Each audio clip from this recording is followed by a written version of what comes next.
Selamat datang ke channel Itu Bukan Aku.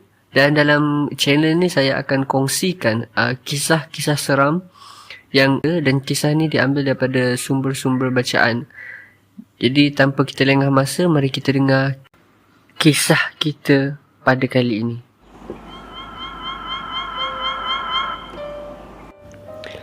Okey, baik. Kisah dia macam ni. Okey, kejadian ni berlaku pada musim peperiksaan di kolej saya. Selalunya, kalau waktu peperiksaan ni saya akan study dengan teman sebilik saya, Emily. Tapi malangnya pada hari tu dia terpaksa pulang ke kampung dia dan saya terpaksalah duduk dalam bilik tu seorang diri dan study pada hari tu sorang-sorang. Jadi malam tu saya pun start study. Bila dah sampai pukul 2 pagi tu, mata dah mula rasa berat. Kepala dah start hanyut dan saya mula dah rasa mengantuk sangat-sangat pada masa tu. Tapi macam biasalah, bila dah namanya minggu exam, saya kena push lah untuk study lagi banyak dan lagi lama. Jadi saya pun ambil gelas yang ada di atas meja saya dan pergi ke pantry college untuk buat kopi. Masa tengah kacau air tu, tiba-tiba saya dengar macam ada satu bunyi dari luar pantry.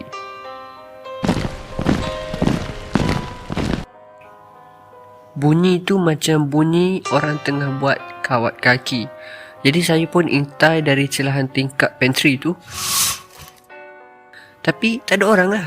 Macam biasalah kita dengar-dengar, tapi bila kita tengok tak ada. Jadi tiba-tiba bunyi tu macam makin kuat seolah-olah macam ada satu pasukan tentera yang sedang berkawat dekat padang kolej saya ni.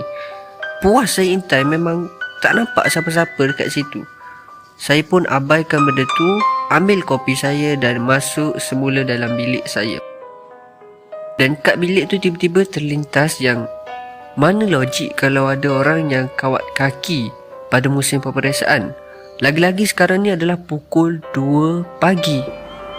Disebabkan saya tak puas hati, saya pergi balik ke pantry tu dan saya buka tingkap tu. Tengok kalau ada siapa-siapa yang kat padang. Bunyi tapak kaki tu tak ada. Satu batang hidung pun saya tak nampak dan suasana di pantry tu sangat-sangat sunyi, sepi dan gelap. Kali ni bila saya nak balik ke bilik semula, saya dengar macam ada orang yang bagi arahan. Macam ada orang yang tengah bagi arahan kawat, tapi bukan dalam bahasa Melayu, tapi dalam bahasa Jepun. Bunyi tu sama-sama je mula-mula. Jadi saya berjalan perlahan-lahan ke arah bunyi tu dan bunyi tu seakan-akan berada di padang kolej. Tiba-tiba saya dapat rasa yang bunyi tu macam menghampiri saya apabila saya berada di padang tu. Bunyi tu seakan-akan mendekati saya dari arah kiri saya.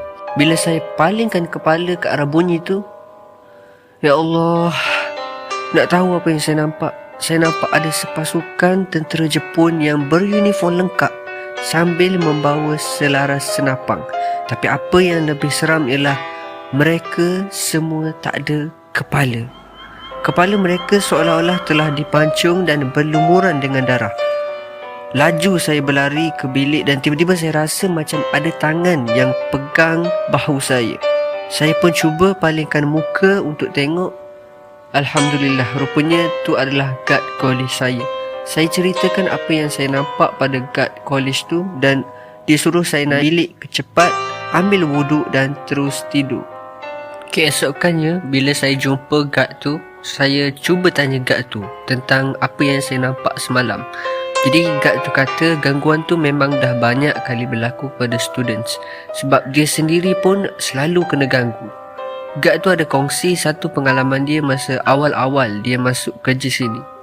Katanya, pada satu malam tu dia dengar macam ada orang ketuk pintu.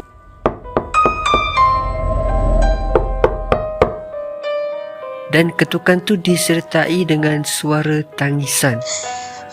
Bila dia nak pergi buka pintu, tiba-tiba dia dengar macam ada bunyi orang yang kena tetak dekat depan pintu pondok pengawal tu. Lepas tu macam ada tapak yang berjalan meninggalkan pondok pengawal tu. Itulah kisah yang dikatakan oleh pengawal tu, dan itulah kisah yang akan saya kongsikan pada hari ini.